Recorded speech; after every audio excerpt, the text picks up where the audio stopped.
The old photo album. Trigger warning. This story contains themes of psychological horror and eerie occurrences. Viewer discretion. Look, I don't spook easily. I mean, sure, weird stuff happens. Old houses, creaky floors. But this is like something's off. Anyway, night 7 here's what happened. Matt. So, I went up to the attic tonight. I was just looking for some old Christmas decorations, you know, to brighten the place up a bit, but right away, it felt different.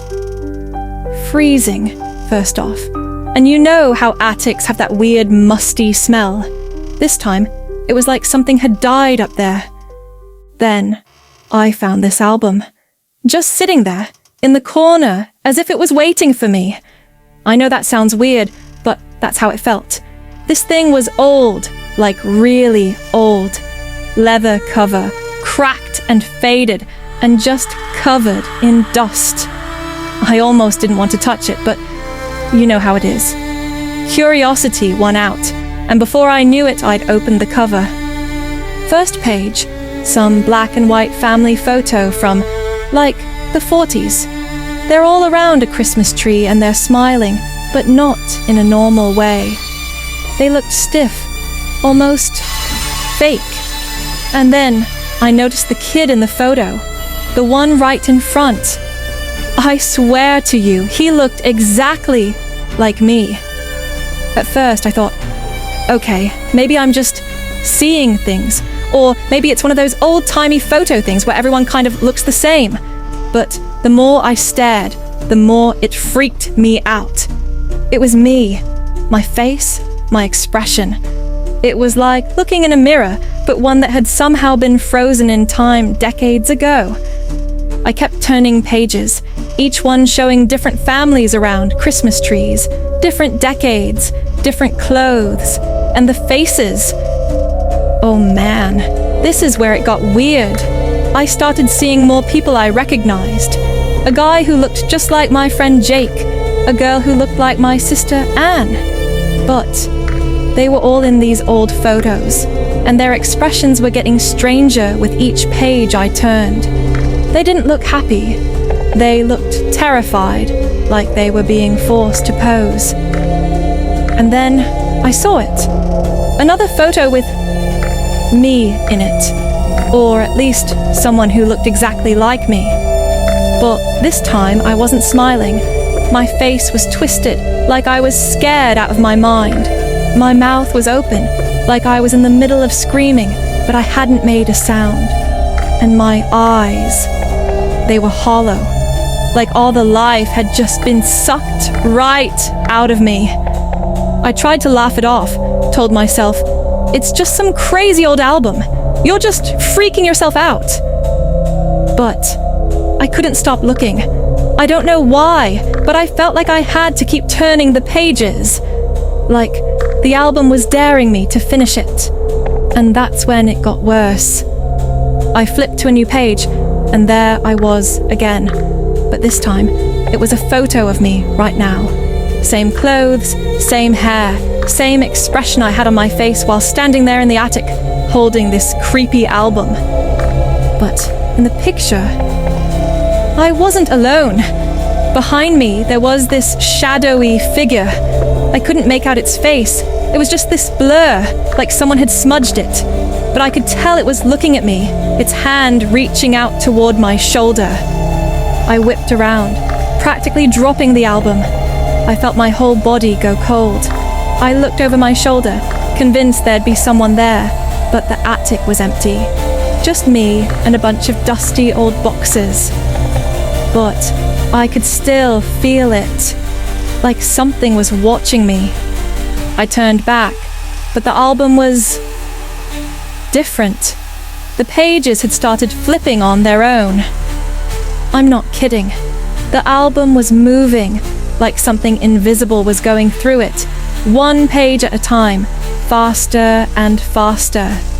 Faces I knew started blurring together, their expressions warping into pure horror, like they were trying to scream but couldn't.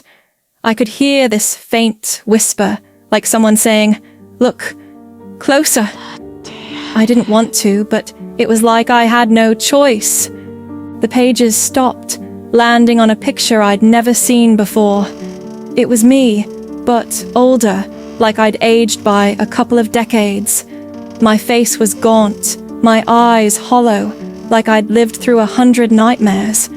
And behind me, in the shadows, were people. Figures I recognized. Friends, family, all twisted and haunted, reaching out toward me. I leaned in, squinting to make out the expression on my older self's face.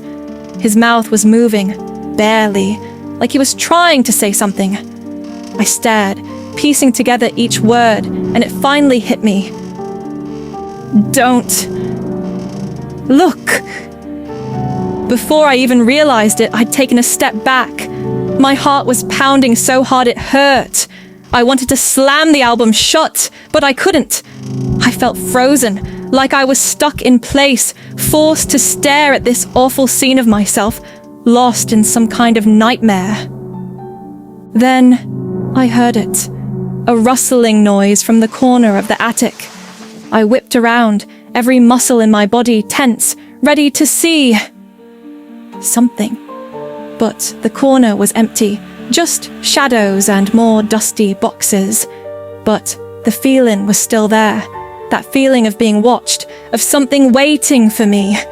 I looked down at the album, and the last photo had changed.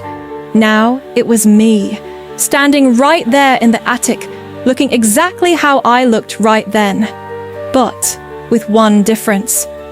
The door behind me was open. In the picture, the attic door was wide open, and there was a shadow creeping in through the doorway, getting closer, like it was coming straight for me. My hands started shaking as I flipped back, trying to figure out what was going on. And then I saw it, a slip of paper wedged between two pages. I pulled it out, hands trembling, and read the scratchy, handwritten words scrawled across it. Night 7. Your time is running out. I looked up, my breath catching in my throat. The attic door was open. I didn't open it. It had been shut tight when I went up there. And then I heard it. The creak of footsteps on the stairs, each step getting closer, slower, like someone was taking their time, drawing it out. I froze, staring at the open door, barely breathing. The footsteps stopped right outside the attic. The silence was thick, pressing in on me, and I could feel my pulse thundering in my ears. I backed away slowly, but then the whisper came again, soft but clear, just outside the door. Night 7. Almost time. Look, I don't know what's going on, but I feel like it's only a matter of time before it finds me.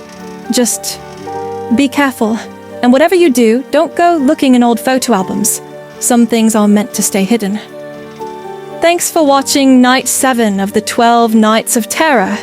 If you want to see what happens next, and trust me, I don't even know if I want to know, come back tomorrow. Like, subscribe and turn on notifications, because this nightmare isn't over.